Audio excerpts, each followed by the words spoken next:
Well,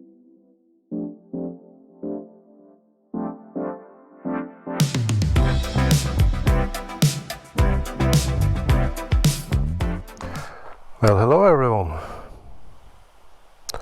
Today I'm out on this beautiful machine, the Honda Africa Twin Adventure Sports. It's new for 2022. It has the Showa era dynamic suspension, and this one has the dual clutch transmission.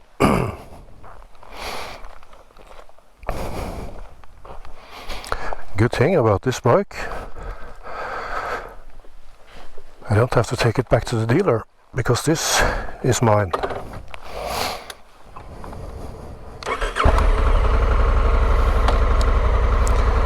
This is my new bike. Yeah, that's right. I finally decided to sell the GS and get back on the Twin. It's a good bike, the GS, but something with the beamers that don't quite connect with me. And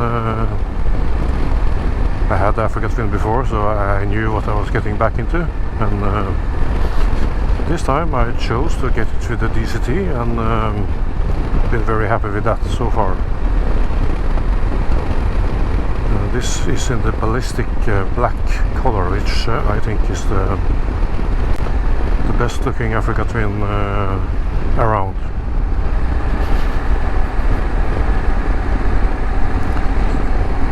Only done 300 kilometers with it so far, so still in the braking phase. So it was a lovely Saturday afternoon with unusually good weather here in Norway, so I thought you would take you along for a little bit of a ride and tell you a little bit about this bike. The DCT, many people have joked, is sort of for people that doesn't know how to shift. I think that's terrible, very wrong to say. The DCT is not a band-aid for people who doesn't know how to shift. Actually, I would discourage very new riders from getting a DCT bike, because it's a tool for I think for more experienced riders. It has some things that you have to be aware of, you know, like slow speeds maneuvering and stuff like that, because you don't have a clutch. So it's a bit different. But once you get a little bit up to speed, and you know, almost all kinds of rides except for very slow speeds, the DCT is very nice. This is the Adventure Sports version of the Africa Twin, so it has, you know, tubeless spoked wheels, which I think is nice, because then you can fix, if you ever had an accident and puncture, it's quite easy to fix with a plug. And this I don't have the opportunity to do so much difficult off-road that yeah, I'm not going to need tube tires.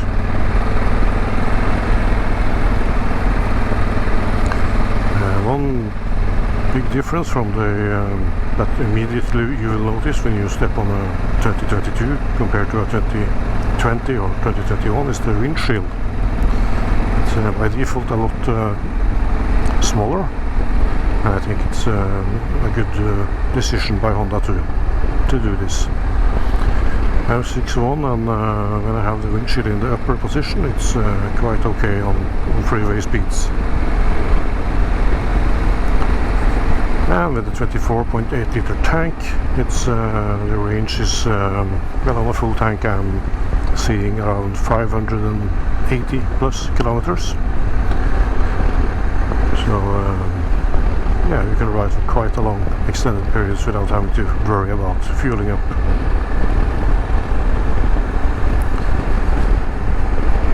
And of course, coming from the GS, the Adventure version, because many people wonder why do you get, you know, a bike with smaller engine less horsepower and all that, but to me this which has 102 horsepower is more than enough for all kinds of road use.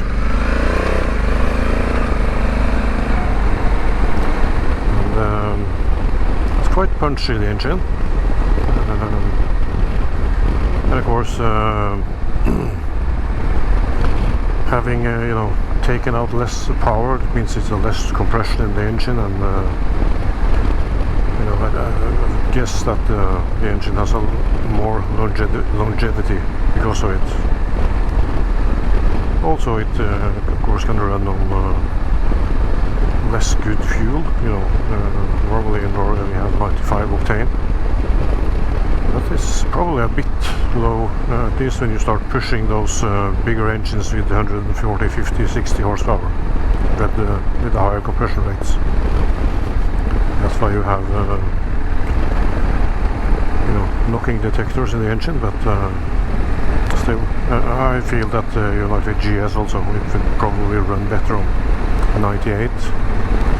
That's hard to get nowadays.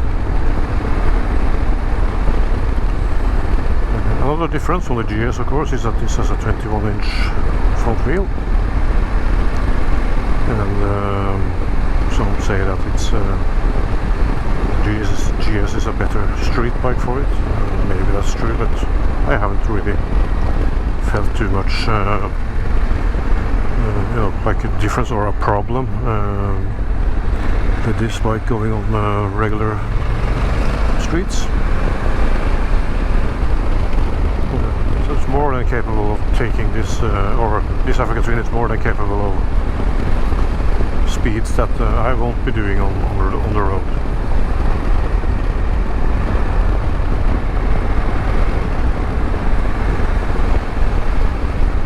And turning in, yeah, it's very nice. I don't feel any very slowness or problem turning in just because of the 21-inch. It has quite wide handlebars, so more than enough leverage to slam the bike over.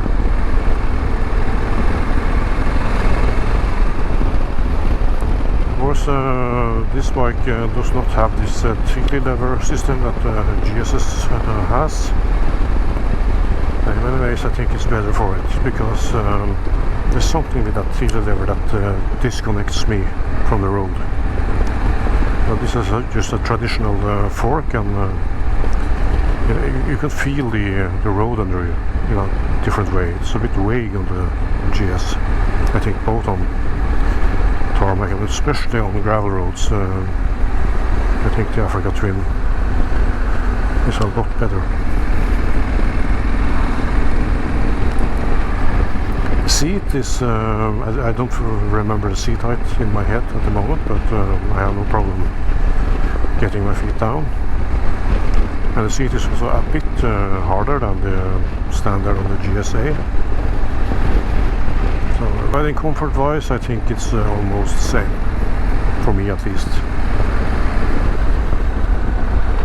Because the plusher seat on the GSA is it also tires your bum out in a way, and of course the harder seat will too, but in a slightly different way. Usually I take breaks every 1.5 to 2 hours anyway, so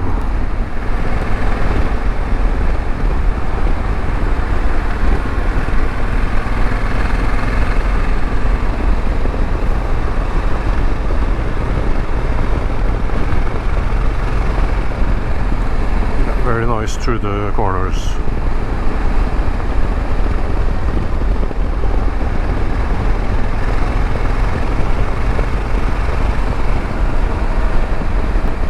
Getting back to the DCT gearbox, as you can probably see on the screen, I am in Sport 1 mode. The mode I like best for now when riding around on these roads.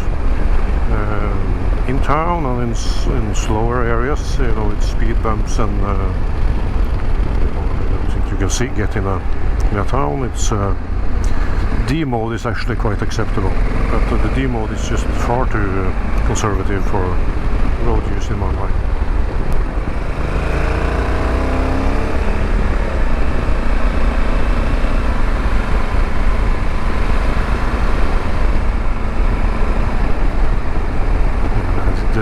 Commute a little bit on it this week, and especially for commuting and filtering, the DCT is very nice. Just one little thing, with the gearing and the clutching that you don't have to think about, and you can focus more on your own safety. Another benefit, of course, when you are, for example, stopped at a red light or need to re-enter a bigger road, the DCT is not possible to stall. So you can just twist the throttle and off you go. Which also is the reason why maybe it's not so good for beginners, because I think you could easily whiskey throttle this bike and you will not stop until you crash, because there's no clutch, to stop it. So and also you have to forget not to try to do rev bombing, because there's no clutch, so if you try to yank the throttle like this, it's just gonna accelerate. And as soon as you turn the engine off, it goes into neutral, so oil on the road. You have to remember that there's nothing holding the bike back, so could get into some problems if you don't use the handbrake, which is over there. They position it so that it's hard to reach, of course. You don't want to put that in action when you're riding around. Other than that, these buttons over here, they look, and the menu system on this bike looks very complex, but it really isn't. Once you have familiarized yourself a little bit, you spend some time in the garage working the buttons on the menu, you'll quickly get the hang of it. At the moment I have my headset paired to this device, the screen, and if you do this, remember to pair your this as a GPS device and not as a phone device. And then you can pair your phone. Don't pair your phone and your headset together. That will only be problems. I think a lot of problems people have with Bluetooth is that they pair the headset as the wrong device, or this screen as the wrong device. It needs to be a GPS device, not a phone. And of course they give a better option for which I'm going to be exploring a little bit more later on, is to put on a tank bag and connect the telephone to this USB socket, and you will get Apple CarPlay, which is, at least when it works, is very, very nice. I spent a little bit over a week this summer in Italy with a rental car, that had Apple CarPlay, and I just plugged the phone in, and this is a super useful tool to have when you, because Google Maps, for example, is so much more detailed for things that you want to see and where you want to go compared to the Garmin maps. And of course, when you park the car, you can just take the phone and navigate with walking. When it comes to luggage options, I been thinking a little bit, and my last twin I went for some hard luggage from SW Motec, the Pro Rack and the Trax Adventure cases. I was thinking this time around not to go for hard luggage. If I'm gonna get a rack or a rear carriage rack for this, it probably will be the SW Motec ones, because you can take them off when you don't need them, and you don't have to have this ugly stuff on your bike.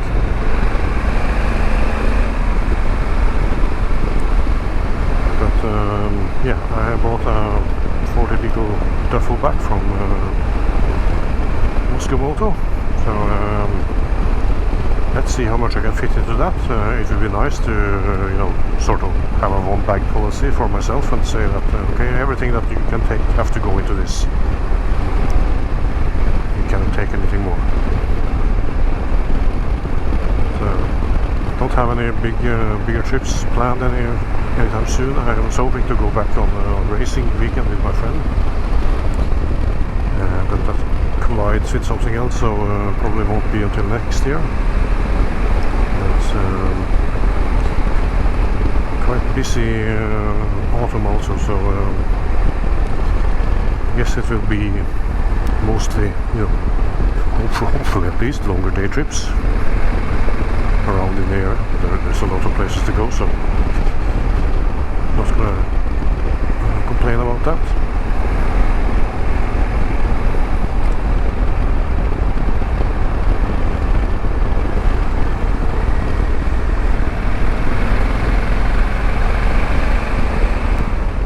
Another thing I don't really, I just come to think about it now when I was out on this quite quiet country road, is the noise from the GS that is quite annoying to me, at least. This deep rumbling bass that it's quite loud, and I think it made me drowsy riding it around here, listening to that all the time.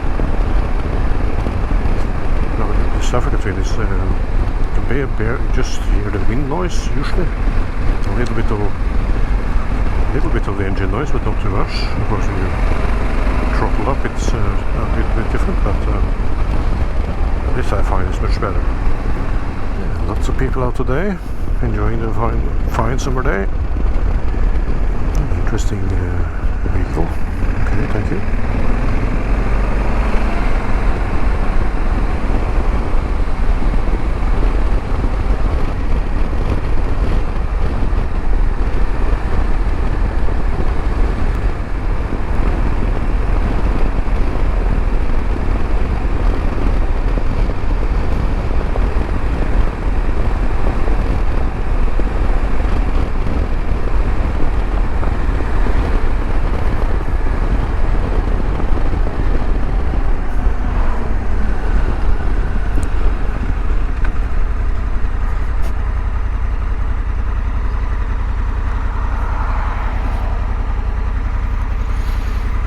Okay, I don't think I have battery to film all that much more, so I hope you enjoyed this little first ride video of the Africa Twin, my new bike.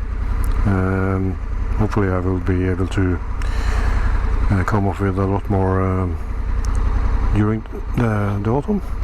If you have any questions, maybe you're considering this bike yourself, please just drop me a note or a comment, and I'll try my best to answer your questions. Alright, that's it. See you later.